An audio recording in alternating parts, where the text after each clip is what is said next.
खुलुमबाय गोजोन फुंबिलिनि गोजोननायखौ आंनि केकेलाय बड' रादाबनिफ्राय जासिहरनाय थाबाय। दासिमनि मोननैसो खौरांखौ नोंथांमोननो थाखाय लानानै फैलायबाय।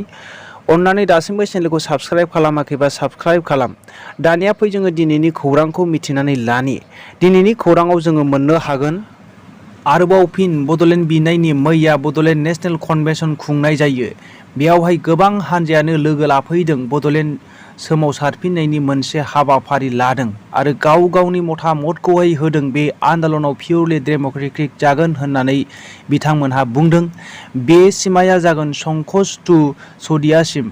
गोबां रायजो राजाफ्रानो बाहागो लाफैदों, नाथाय लिंहरसेयावबो आबसु आरो इउपिपिएलआ लोगो लाफैयाखै होननानै दावराय देख्रेब बिथाङा बुंदों। खौरांगिरिफोरनि सिगाङाव आरो गोबां सुबुंफोरनि सिगाङाव दावराय देख्रेब बिथाङा बुंबावदों दि खौरांगिरिफोरनि सिगाङाव बिथाङा बेबायदि बुंदों, खोरोमदाव औवारिमोन बायदिया हारिनि बेरेखा बुंनायसो जादों। आबसुआ बिटिआरखौनो बड'लेण्ड मोनबाय, बियो सोमोनांथाव बाथ्रा होननानै बिथाङा बुंबावदों। बड'लेण्ड बिनायावहाय बादा होग्रासो जासिगोन आबसुआ। बिथाङा बुंबावदों दि आफादा बर' हारिनि देरसिन नङा, बेनिखायनो जेखि आफादाव थाया मानो बयबो ओंखारबोनानै बाहागो लानांगौ होननानै बिथाङा बुंदों आरो लोब्बा लाफैनांगौ। गोबां मोजां मोजां सुबुंफोर दङ आबसुआव, नाथाय हाइकामान्डनि बाथ्राखौ लानानै दिनै बिथांमोनहा बेवहाय जगदान होनो हायाखै होननानै बिथाङा बुंबावदों। आरोबाव फिन बिटिआर ओनसोलावहाय गोबां दैबाना जानायजों गोबां सुबुंफोरा खस्थ' जानो गोनां जादों। जों नुनो मोनदों दि बेवहाय गोबां बर' सुबुंफोरानो आलाय सिलाय जादों।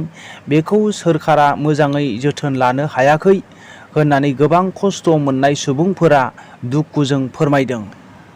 पान्जाबाव मैया आम आदमि पार्टीनि सासे सुबुंफोरखौ महम्मद आकबर मुंनि सुबुंखौहाय सोरबा सिनाय मोनै सुबुंफोरा इनाय अयथासारै गुलि गावनानै जिउ फोजोबदों। जायगायावनो थैनो गोनां जादों आकबरा।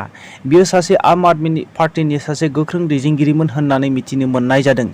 जिम गेलेबाय थानाय समावनो बेखौ सोरबा सिनाय मोनै सानै सुबुंफोरा गुलि गावलांदों। बे गासै जाथायफोरा सीसी केमेरायावहाय सेबखांजादों होननानै मिथिनो मोननाय जादों। दा बे जाथायनि सायावहाय पुलिसफोरा दायनिगिरिफोरखौ गोख्रोङै नायबिजिरगासिनो दङ होननानै जोङो मिथिनो मोननाय जायो।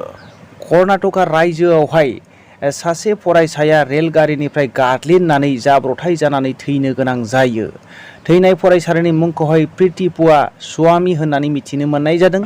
बे जाथाया हासानाव जादों होननानै जोङो मिथिनो मोननाय जायो। मिथिनो मोननाय बायदिब्ला फरायसाया लास्ट सेमिस्टारनि गथ'मोन, 22 बोसोर बैसोनि होननानै सिनायथि मोननाय जायो।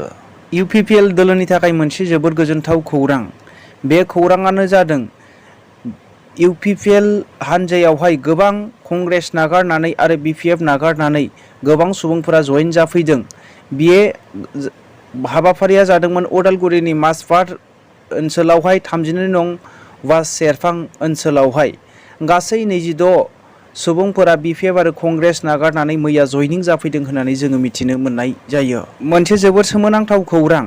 सासे फरायसाया 100 नाम्बारनि एग्जाम होनायावहाय 152 नाम्बार मोननाय जादों। बे जाथाया बिहारनि लासित नगर मिथिला इउनिभारसिटियाव जादों। पलिटिकेल साइन्स एग्जाम होनायावहाय 100 नाम्बारनि होदोंमोन, बेवहाय 152 नाम्बार मोननायावबो बिनि रिजाल्टआ फेल फैनायावहाय बियो सोमोनांदों।